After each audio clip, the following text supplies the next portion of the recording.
B minus C into X square plus C minus A into X plus A minus B is equal to 0 সমীকরণের বীজদ্বয় সমান হলে দেখাও 2b is equal to A plus C. আমরা এখানে যেটা জানবো বা আমাদেরকে যেটা জানতে হবে যে বীজদ্বয় সমান যেটা দিয়েছে এই শর্তটা জানতে হবে। বীজদ্বয় সমান হওয়ার শর্ত আমরা জানি, নিরূপক যেটা অর্থাৎ বি স্কোয়ার মাইনাস 4ac এর মানটা 0 হয়, এটার সমান কত হয় 0 হয়। এখন বি এ সি আমরা কোথায় পাবো এই সমীকরণে? এক্সের সাথে যে সংখ্যা থাকবে সেই সংখ্যাটা হচ্ছে আমাদের বি, এক্সের সাথে সি মাইনাস এ আছে, এক্স স্কোয়ারের সাথে যা আছে সেটা হচ্ছে এ, আর বাকিটা হচ্ছে কি সি। এখন এইখানে আমরা এইটা লিখেছি যে যেহেতু বীজদ্বয় সমান আমাদেরকে বলেছে তাহলে নিরূপক সমান অবশ্যই 0 হবে।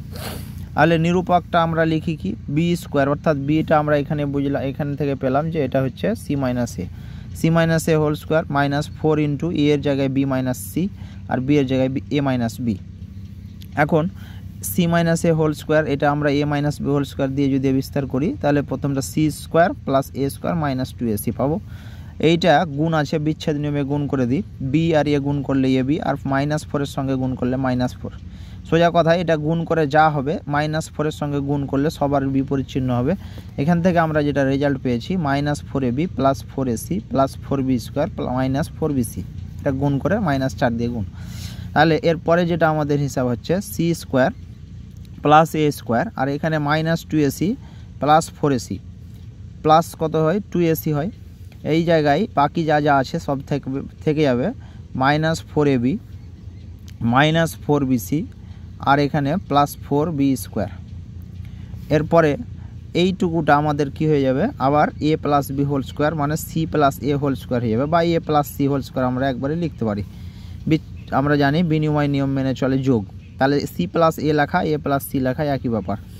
এইবার এইটাকে যদি আমরা আগে লিখি তাহলে কি লিখব 2b হোল স্কোয়ার লিখতে পারি। এখন এইটা যদি আমরা গোটাটাকে এ ধরে নিই তাহলে এ স্কোয়ার প্লাস এটাকে যদি বি ধরি তাহলে বি স্কোয়ার, এ স্কোয়ার প্লাস বি স্কোয়ার। যদি আমরা এখানে আনতে পারি 2ab -2ab অথবা +2ab তাহলে এখানে আমাদের এ প্লাস বি হোল স্কোয়ার বা এ মাইনাস বি হোল স্কোয়ার একটা অভেদ আসবে। তাহলে এখানে আমরা দেখতে পাচ্ছি এই দুটো অংশ বাকি আছে, এই দুটোর মধ্যে আমাদের কি মিল আছে, কমন আছে 4। তাহলে আমরা একটা লাইনার বাড়াই, 4 কমন নেওয়া যাবে, আর একটা কি কমন নেওয়া যাবে বি, 4b কমন নিলে এখানে আমাদের কি থাকবে প্লাস এ থাকবে আর এখানে প্লাস সি থাকবে। যেহেতু -4b কমন নিয়েছি এই জন্য দুটোর চিহ্ন এখন প্লাস হলো, 0 থাকছে ডান দিকে।